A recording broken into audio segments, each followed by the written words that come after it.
Hello friends, स्वागत करता हूं आपका हमारे YouTube channel apex class solver में। फ्रेंड्स, आज हम बात करेंगे नगर पालिका अधिनियम के फ्रेंड्स एमसीक्यू क्वेश्चन जो इसी कड़ी में हमारी रेगुलर क्लासेस चल रही हैं।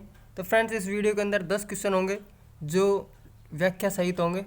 तो चलिए, फर्स्ट क्वेश्चन, राजस्थान राज्य के अंतर्गत किसी भी स्थानीय क्षेत्र को जो किसी भी नगरपालिका की सीमाओं के भीतर सम्मिलित नहीं है और बाद में उसे नगरपालिका के अंतर्गत सम्मिलित कर लिया जाता है, तो उस अतिरिक्त क्षेत्र के लिए सदस्यों का निर्वाचन नियत दिन से कितनी कालावधि के भीतर कराया जाना आवश्यक है।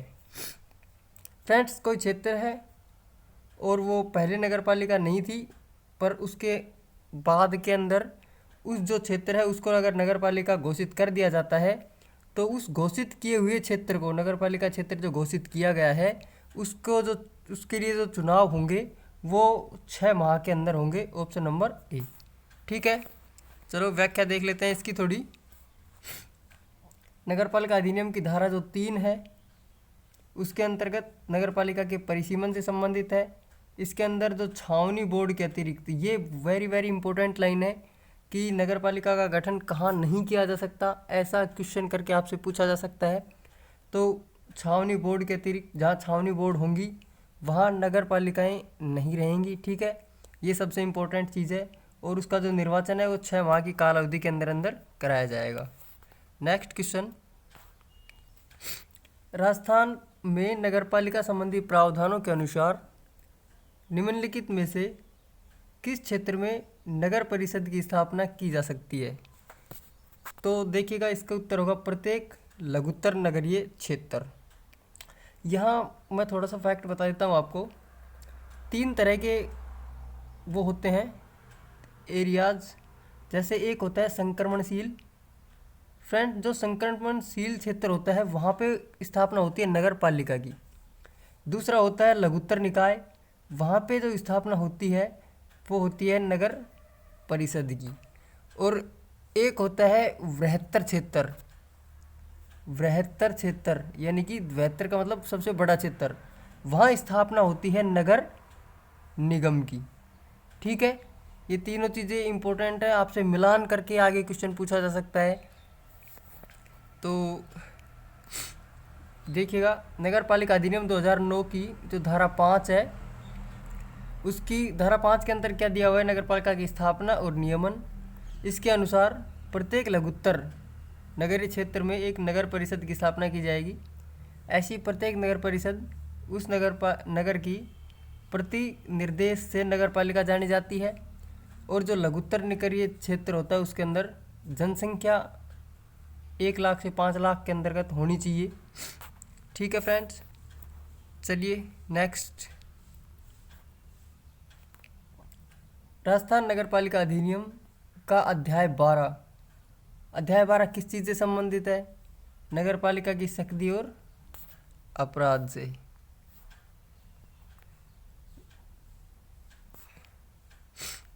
नगर पालिका अधिनियम 2009 अध्याय जो 12 है उसके अंदर धारा 200 से 297 तक मेंशन है। ठीक है, नेक्स्ट क्वेश्चन, राजस्थान नगर पालिकाओं की पदावधि कितनी है? ये फ्रेंड्स इंपॉर्टेंट लगा लीजिएगा इस क्वेश्चन को। तो प्रथम बैठक से 6 वर्ष, प्रथम बैठक से 5 वर्ष। यहाँ ऑप्शन में ऐसा भी आ सकता है कि केवल 5 वर्ष, प्रथम बैठक से 5 वर्ष। तो इसका जो सही आंसर रहेगा, प्रथम जब बैठक रहेगी नगर पालिका की उससे 5 वर्ष तक की इसकी अवधि रहेगी। ठीक है, प्रथम बैठक के बाद, मतलब गणना जो होती है 5 साल की, वो प्रथम बैठक से 5 साल की होती है। ऑप्शन में ऐसे भी आ सकता है कि चुनाव से 5 साल, चुनाव परिणाम से 5 वर्ष। ठीक है, तो ये रहेगा बैठक से 5 वर्ष। ठीक है, ये किसके अंदर है? धारा 7 के अनुसार। नेक्स्ट, राजस्थान के किसी भी नगर निगम का नगर पालिका शासन निहित होता है। तो देखिएगा, महापौर के माध्यम से। नगर निगम का जो शासन है नगर निगम का जो अध्यक्ष होता है वो महापौर कहलाता है। इसी तरीके से अगर नगर पालिका का जो अध्यक्ष है वो फ्रेंड्स क्या कहलाता है, चेयरमैन। और अगर नगर परिषद का जो सदस्य अध्यक्ष है वो कहलाएगा सभापति। ठीक है। यहाँ जैसे लिखा हुआ भी है कि धारा 8 के अनुसार नगर पालिका 3 भागों के अंदर विभाजित होती है। जैसे नगर पालिका एक बोर्ड है, नगर पालिका, नगर परिषद और नगर निगम। इनके शासन के लिए नगर पालिका के तो अध्यक्ष होता है और नगर निगम, नगर परिषद के अंदर सभापति और नगर निगम के अंदर महापौर। ठीक है। नेक्स्ट, राजस्थान नगर पालिका अधिनियम 2009 की धाराओं एवं उसकी विषय वस्तु के संबंध में असुमेलित युग्म की पहचान कीजिए। अब धारा 5 के अंदर क्या है, नगर पालिका की स्थापना और निगमन, सही है। धारा 6 के अंदर नगर पालिका की संरचना है, सही है। धारा 7 के अंदर पदावधि है। धारा 13 नगर पालिका का के लिए निर्वाचन, ये फ्रेंड्स गलत है। धारा 13 के अंदर निर्वाचन नहीं है। ठीक है। धारा 13 के अंदर क्या है,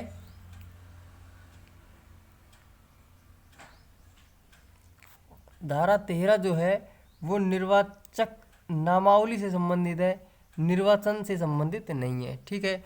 निर्वाचन से संबंधित जो है वो है धारा 11। नेक्स्ट क्वेश्चन,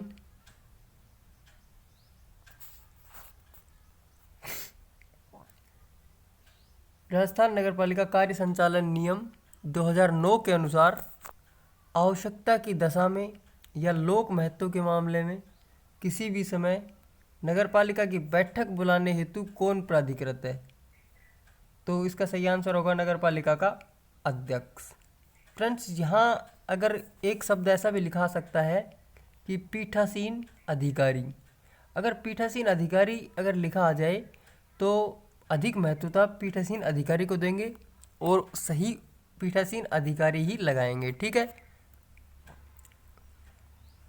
ये धारा 3 के अंदर जो इसका जो नगर पालिका अधिनियम का जो नियम नंबर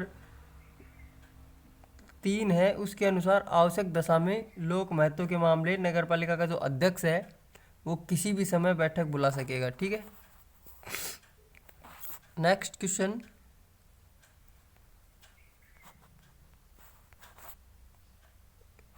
कहाँ गया, 1 मिनट।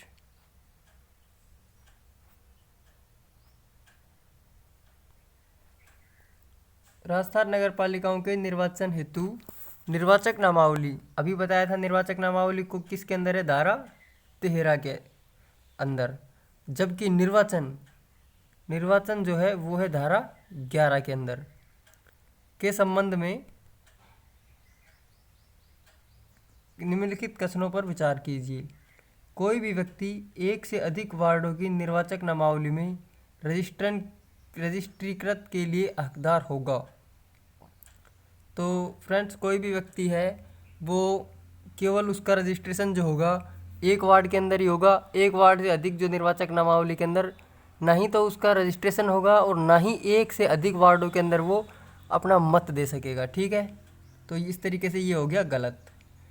कोई भी व्यक्ति किसी निर्वाचक नामावली में एक से अधिक बार रजिस्ट्रीकृत किए जाने का हकदार होगा। फ्रेंड्स, एक से अधिक बार वो रजिस्ट्रीकृत किए जाने का हकदार भी नहीं होगा। दोनों क्या हैं, गलत हैं, ना तो एक और ना ही दो। चलिए नेक्स्ट, राजस्थान का कोई भी नगर पालिका सदस्य निम्नलिखित में से किसे अपना त्यागपत्र सौंपता है? नगर पालिका का जो कोई सदस्य है वो अपना त्यागपत्र किसको सौंपेगा? नगर पालिका के अध्यक्ष को। लेकिन जो अध्यक्ष होता है फ्रेंड्स, वो त्यागपत्र किसको सौंपता है? ये देखिएगा, राजस्थान नगर पालिका अधिनियम की जो धारा 38 है, नगर पालिका की जो धारा 38 के अनुसार कोई नगर पालिका का सदस्य कार्यपालक मजिस्ट्रेट के द्वारा सम्यक रूप से अनुप्रमाणित उस आशय का लिखित नोटिस अध्यक्ष को देकर अपनी सदस्यता से त्यागपत्र दे सकेगा। यानी कि जो कोई भी सदस्य है वो कोई सदस्य है तो फ्रेंड्स वो क्या करेगा, नगर पालिका जो मजिस्ट्रेट है उससे अपना जो प्रमाण पत्र है लिखित के अंदर, त्याग पत्र होता है एक तो इम्पोर्टेंट बात, वो लिखित होता है। दूसरा, न्यायपालक जो मजिस्ट्रेट अगर किसी ने, जैसे कि अगर न्यायपालक कार्यपालक मजिस्ट्रेट की नियुक्ति की गई है एसडीएम के रूप में, तो एसडीएम से उसको प्रमाणित करवाया जाएगा, उसके हस्ताक्षर करवाए जाएंगे। उसके बाद वो नोटिस दिया जाएगा अध्यक्ष को। अध्यक्ष क्या कर सकता है, अधिकतम उसको 14 दिन है या 15 दिन है, मेरे को कंफर्म नहीं है, शायद 15 दिन है, 15 दिन ही है। 15 दिन तक उसको रोक सकता है। अगर अध्यक्ष 15 दिन के अंदर उसको स्वीकार नहीं करता है तो वो ऑटोमेटिकली स्वीकार माना जाता है। 15 दिन तक अध्यक्ष उसको अपने पास रखता है, ठीक है। ऐसा त्यागपत्र नोटिस की तारीख से 15 दिन की समाप्ति के पश्चात अध्यक्ष के द्वारा त्यागपत्र स्वीकार करने की तारीख या जो भी पहले हो प्रभावी रहेगा।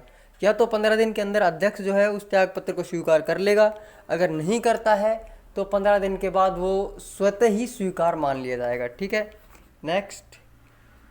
नेक्स्ट और आज का लास्ट क्वेश्चन। फ्रेंड्स, अगर आप हमारे चैनल पर नए हैं तो पहले चैनल को सब्सक्राइब करिएगा, वीडियो को लाइक करिएगा, और क्वेश्चन कैसे लग रहे हैं कमेंट्स बॉक्स में आपको बता दीजिएगा। इस सीरीज़ को जारी रखना है या नहीं रखना है वो भी आप बता दीजिएगा। राजस्थान नगरपालिका अधिनियम 2009 के प्रावधानों के अनुसार नगरपालिकाओं के वार्षिक वित्तीय विवरण एवं तुलना पत्र निम्नलिखित में से किसके द्वारा तैयार किए जाते हैं। फ्रेंड्स, इसका जो सही आंसर है वो है मुख्य नगरपालिका अधिकारी। जिस पोस्ट के लिए तुम तैयारी कर रहे हो, ईओ एक बहुत ही बड़ा अहमियत वाला पद है। तो ईओ वही वार्षिक विवरण तैयार करता है। वार्षिक विवरण ये जो बजट है, बजट का प्राक्कलन तैयार करेगा, बजट को पेश करेगा, 15 जनवरी से पहले उसको तैयार करेगा, अगर नहीं कर 15 फरवरी से पहले उसको बजट को पारित करेगा, 31 जनवरी तक उसका प्राक्कलन प्रस्तुत करेगा।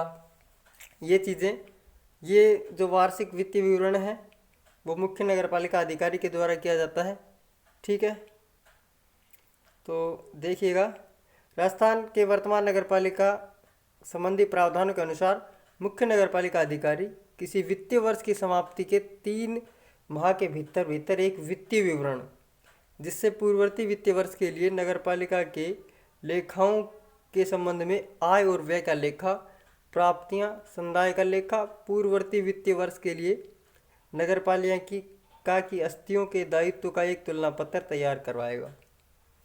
कि जो नगरपालिका का जो वित्तीय वर्ष है वो समाप्त होगा। वित्तीय वर्ष अक्सर वित्तीय वर्ष जो चलता है वो फ्रेंड्स 1 अप्रैल से शुरू होता है और 31 मार्च तक रहता है। तो उससे जब जो समाप्त होगा उसके 3 माह के अंदर क्या करेगा कि हमारे पास क्या क्या राजस्व प्राप्त हुआ है, हमने कितना खर्च किया है, उसको मेंशन करवाएगा, उसकी एक रिपोर्ट तैयार करेगा, उसका एक लेखा, मतलब उसके पास पूरा विवरण रहेगा कि हमने टैक्स से कितना पैसा वसूल किया है, कहीं कर लगाया है वहाँ से कितना पैसा वसूल किया है, किसी के ऊपर जैसे जुर्माना लगाया गया है तो उससे हमारे पास कितना पैसा आया है।